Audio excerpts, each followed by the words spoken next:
Hi, and welcome to the channel. This is going to be my review of Star Trek Starfleet Academy Episode 3.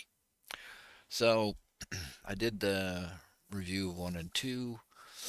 I wasn't impressed with the show early on, but I thought I would give it another chance.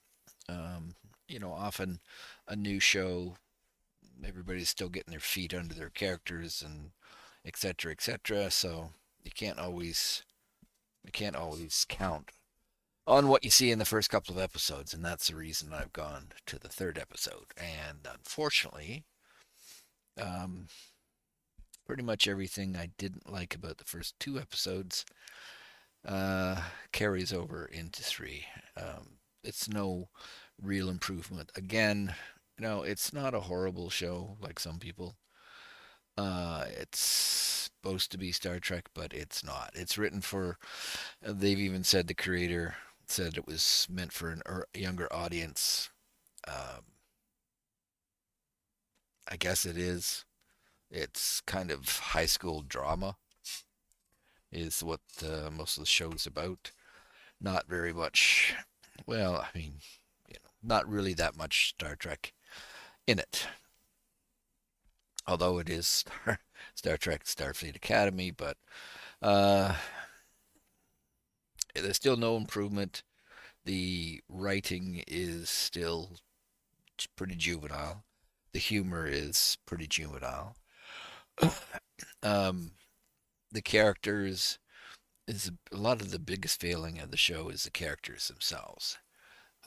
And can I blame the actors?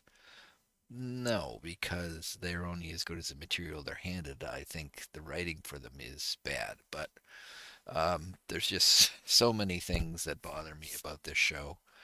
That is why I can't enjoy it more than I do.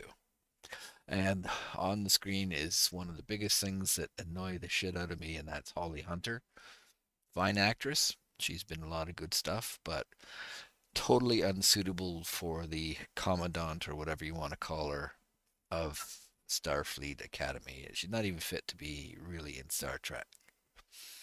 Um, she's started off, she was a captain, gave up on it, was in a Bajoran daycare center, came back to it, take over the school, look after this guy Caleb. But it's just like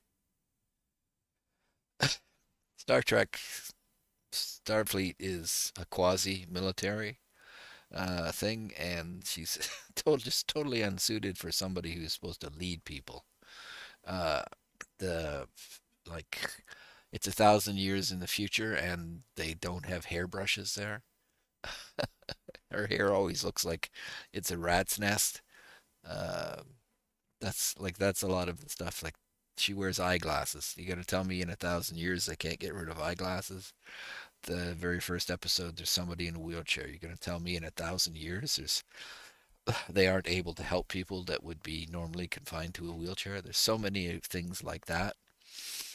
But Holly Hunter, just I can't stand the character.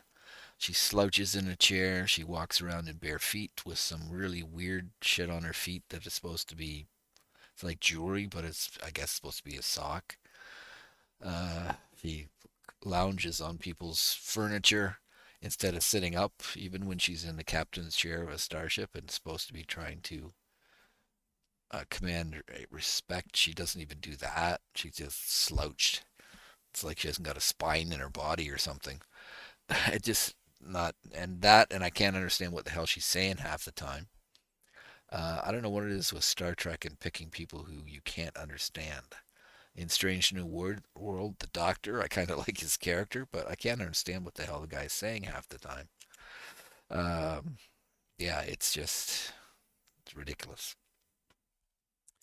Anyways, third episode, we're still in the school.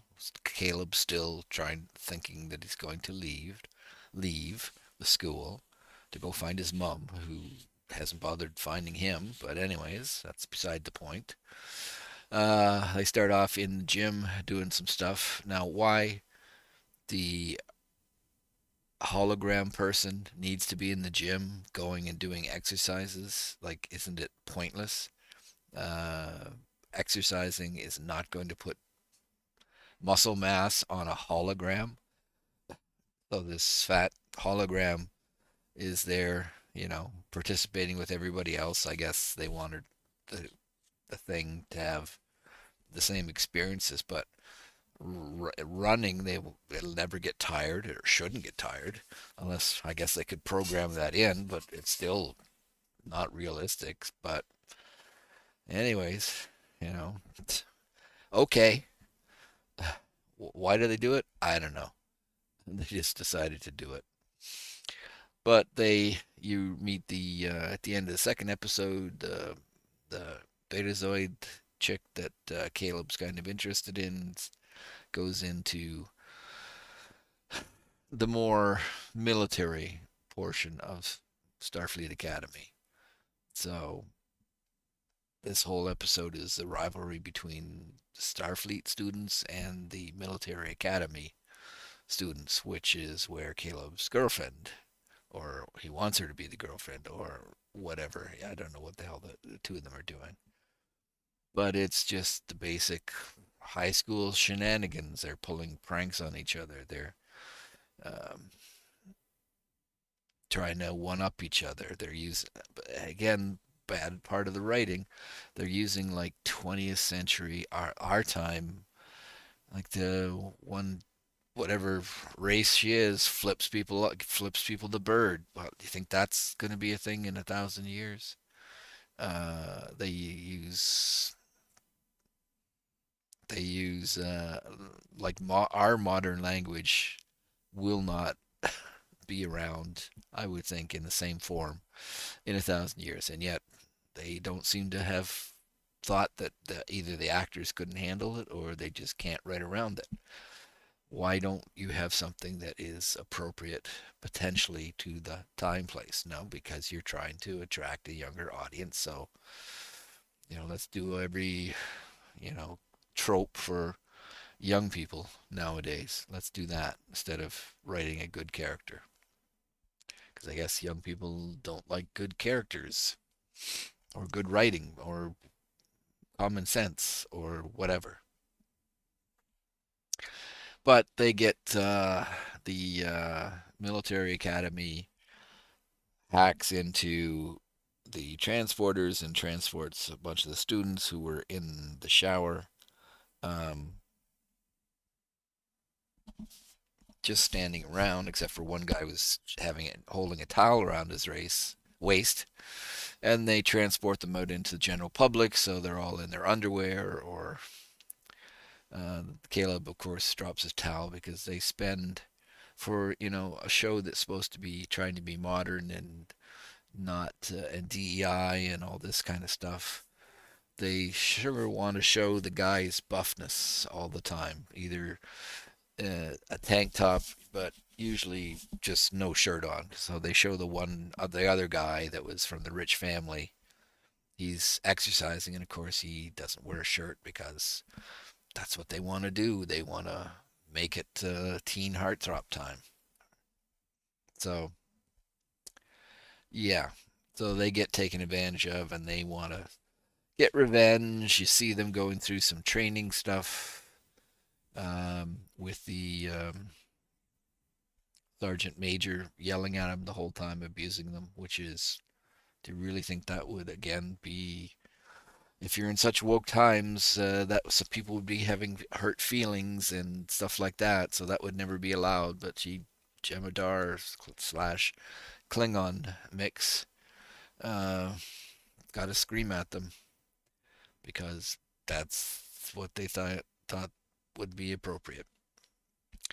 But anyways, they get some toy phasers and they have some training and get yelled at the whole time during the training, but they find out how to do stuff, and then there's a big who's going to be the leader, and you kind of know who's going to be the leader. That there's a section when the tiny little boss girl and the rich guy are tied and having to break the tie, and the two of them are exactly lockstep. So they're tying in everything. So the final point, he brings her trauma forward to take advantage of her, and he wins the captaincy. And then, of course, he's useless as a captain because she's not useless. And they get way behind. They decide they're going to meet the other team in the cafeteria for one of these training sessions, but against each other. And yeah, it's just kind of ridiculous what they're doing. They have the mascots, and the mascots are totally stupid that they have for each team. It's just fucking sorry.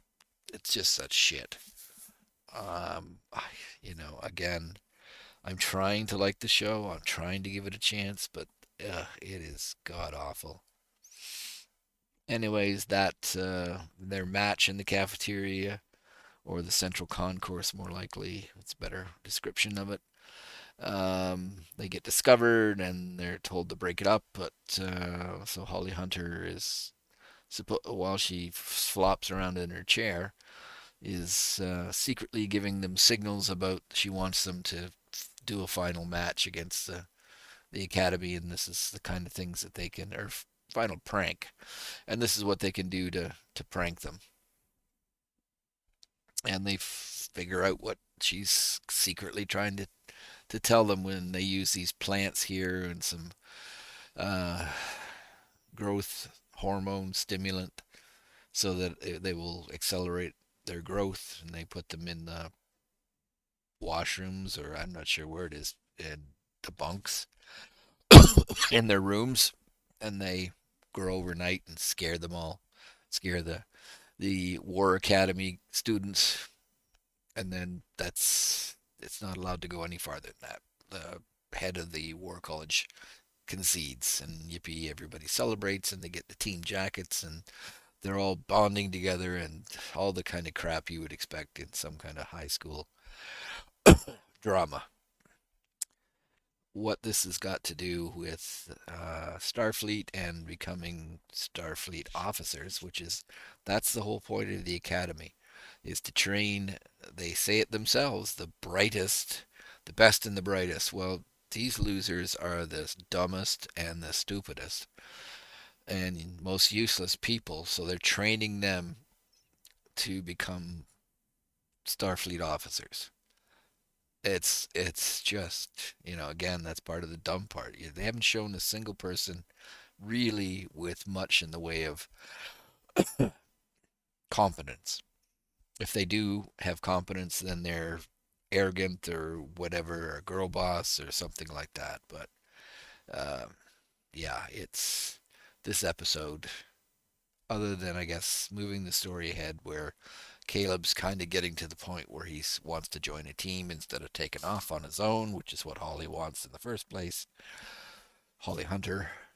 Um, yeah, it's again, I want to see some Starfleet, real Starfleet stuff, real Star Trek stuff in there, not this kind of stuff. So it's only a couple more episodes left now that we're up to three. I think there's six, so there's another three coming, and I'm again not hopeful. But like I said, there's so many things in this show that don't make sense, break canon, whatever, don't respect the tradition. Again, I'm not a somebody who's slavish to tradition and stuff like that, but just making changes like the Jemadar, they were bred to be male only, but the sergeant major type that's yelling all the time is female and a cross with a Klingon, which the chances of that happening are slim and none. But they do that, and like I said, they show people wearing glasses, and it's like, God, I mean, couldn't they have given Holly Hunter contact lenses so she doesn't need glasses? Um, there's fat people in the show, which is fine. I don't mind. Like, I'm a fat person myself, but they have fat people, which is, and it's all, none of the fat people are men. They're all women. I don't know what that says about the show, but there's a training instructor that's in the first episode that's supposed to be there monitoring the training, and she's fat. And Jemadar woman is, or female is fat, and then the hologram is fat. Why would you make a fat hologram? Like, I don't understand. It makes no sense why you would do that, but that's what they did. And then the other thing that bothers me, I just noticed it today when I was watching the show. At the start they show like a starship, and it keeps morphing into the other starships, and they use all the again, they have all these member berries in here, but they have I didn't really notice any in this episode, but they had a lot of them in the other episodes. But they start off with the Enterprise, and then the after that it goes to the newer Enterprises, the 1701A or whatever, which was the one that came out after Kirk blew up the original. And then they go to another. They show the Enterprise C or D. D, I think, which is Picard's Enterprise, and then they show Archer's Enterprise, and then they show the Intrepid from Deep Space Nine, and then they show the ship from Discovery, and then they jump back to another Enterprise. I think that's Strange New Worlds Enterprise for Pike. They skip over the Enterprise E. I mean, that's what bothers me. Why would they skip over the Enterprise E? But they do. They don't show it. So, but yeah, I don't know what they're trying to show with that opening montage of rapidly changing ship types. But they do it. So, yeah, it's certainly episode 3 is a bit of a stinker just because of the content of it, of the kiddie competition, like in high school, what rival the cheerleaders or the jocks and the nerds fighting each other or whatever, or different sorority houses. That's basically what this episode is, and it's garbage. I didn't like it at all, really. Very little to like in the show at all. So, sorry, but that's what I think about the episode. And yeah, I'll be watching 4 because again, I like Star Trek. I'm giving it every chance I can to get better, but so far it hasn't. And that's it.